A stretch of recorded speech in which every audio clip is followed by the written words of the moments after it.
bienvenidos a esta nueva temporada del programa Tus Derechos, producido por el Tribunal Constitucional. A continuación, los temas que tenemos para hoy. Reiteran constitucionalidad de límites a la importación de vehículos usados. Tribuno Javier Vallarriestra reitera atribuciones del Tribunal Constitucional y se muestra contrario al recorte de facultades. Francisco Morales entrevista al exministro Alfredo Ferrero Díez-Canseco sobre el acuerdo de libre comercio con Chile. Presidente de la Corte Interamericana de Derechos Humanos considera al Perú como pionero en usar criterios jurisprudenciales en esa instancia. Bien amigos, así comienza el programa Tus Derechos y regresamos después de la pausa.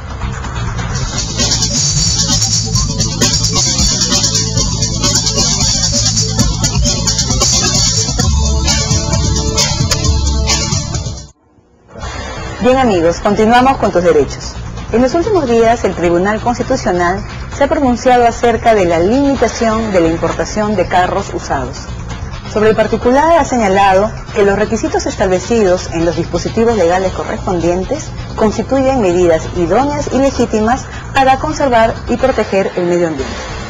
Sobre el particular, la prensa señaló lo siguiente. Adelante. El Ministerio de Transportes y Comunicaciones presentó ante el Tribunal Constitucional una demanda de conflicto de competencia contra el Poder Judicial para determinar la regulación del ingreso de vehículos usados al país. El titular de Transportes llegó a la sede del Tribunal Constitucional para presentar una demanda de conflicto de competencia contra el Poder Judicial, al considerar que dictando medidas cautelares y suspensión de normas regulatorias ha permitido el ingreso al país de autopartes de segunda y más de 13.000 vehículos usados que exceden los 5 años de antigüedad.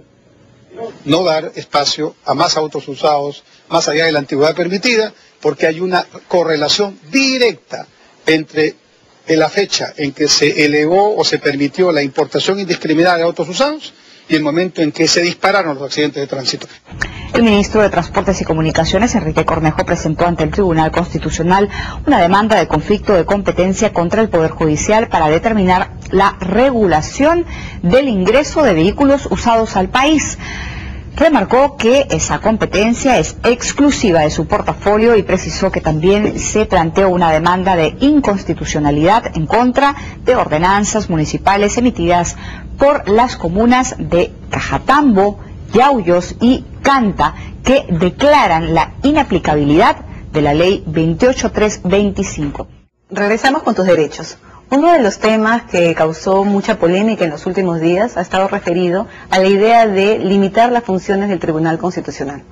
Para tratar este tema contamos con la presencia del doctor Javier Vallarriestra, destacado constitucionalista y principal propulsor del Tribunal de Garantías Constitucionales, antecesor del Tribunal Constitucional. Muchas gracias, doctor Vallarriestra, por su presencia. Muchas gracias por el prólogo y explicaré qué pasó en el año 1978-79 en los días de la Asamblea Constituyente que presidiera Víctor Raúl Laya de la Torre. Perfecto, doctor. Antes de empezar con esta entrevista, me gustaría que escuchemos cuál es la opinión acerca de las funciones del Tribunal Constitucional, o si realmente conoce de su existencia. Adelante, por favor. Pero nuestro Tribunal Constitucional tiene un diseño exclusivamente de control de la constitucionalidad de las leyes. Las atribuciones del TC ya están en la Constitución de la República. Cuando lo construimos en el año 78-79, señalamos cuáles eran sus parámetros. Controlar los derechos humanos, vigilar, defenderlos. Hay que acatar el fallo del Tribunal Constitucional. Doctor Vallarriestra, ¿cómo nace esta idea de instituir al tribunal, en ese tiempo, Tribunal de Garantías Constitucionales en nuestro ordenamiento jurídico? Bueno, en la Asamblea Constituyente de 1978-79, protagonizamos los allí asistentes, singularmente los del aprismo y de la tendencia democristiana, con Bedoya y otros, una posición de hacer una queja, una crítica al pasado dictatorial del Perú. Por eso que yo venía de la experiencia española, porque había estado exiliado en España 8 años por la dictadura del general Velasco, asimilé muchos de los conceptos que allí se vivieron en la carta que rige actualmente en España desde 1978. Entonces pensé en el defensor del pueblo, o ombudsman, que hubo que combatir muchísimo que se ignoraba lo que era. También es así que para transigir tuvimos que ponerlo como un muñón, como un anexo de la Fiscalía de la Nación. Introdujimos la jurisdicción supranacional, es decir, que agotada la vía interna en la defensa de los derechos humanos, por la instancia final, uno podía recurrir a la Corte Interamericana de Derechos Humanos en virtud del Pacto de San José. Y un tema que fue también polémico y difícil de explicar, porque si bien era un cenáculo de gente bien informadas sobre el TC, no conocían realmente lo que es el TC. Yo me puedo jactar, aunque esto sea curso, de haber hecho una labor de catequesis y de enseñanza para explicar qué era el TC. El Tribunal de Garantías Constitucionales era una frase que tomamos de la Constitución Española Republicana de 1931, cuya misión era declarar inconstitucional las leyes que fueran un contrafuero respecto a las leyes fundamentales de la República, y estudiamos lo que era el Consejo Constitucional francés, el Consejo Constitucional francés, que no solo tiene un control a posteriori de las normas, sino a priori.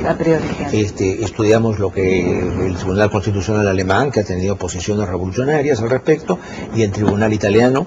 Entonces, a base de eso, logramos felizmente introducir el TC, poniendo un error, la capitalidad en Arequipa, cuando eso era una posición política de homenaje al patriotismo cívico de los arequipeños, pero no lo hacía muy funcional. Bueno, entonces logramos construir el Tribunal Constitucional, y comenzó el Tribunal de Garantías, que comenzó a funcionar en el año 1980. Aunque al comenzar a funcionar, todo organismo nuevo no actuó con el radicalismo y la decisión que correspondía, porque yo llevé una acción de inconstitucionalidad en nombre de militantes infinitos del Partido Aprista, señalando que no se podía computar como válidos los votos nulos y blancos, porque lo que se tenía que computar era la expresión de voluntad. La expresión de voluntad era voto por fulano, voto por sutano, pero que esto era una no voluntad. El Tribunal Constitucional sentenció por mayoría, con el voto sagaz y erudito y culto de Manuel Aguirre Roca, que fue un gran demócrata, de que que los votos nulos y blancos tenían que computarse. Entonces, lógicamente, eso alteró la figura, la frase de los válidamente emitidos. Así es, ¿no?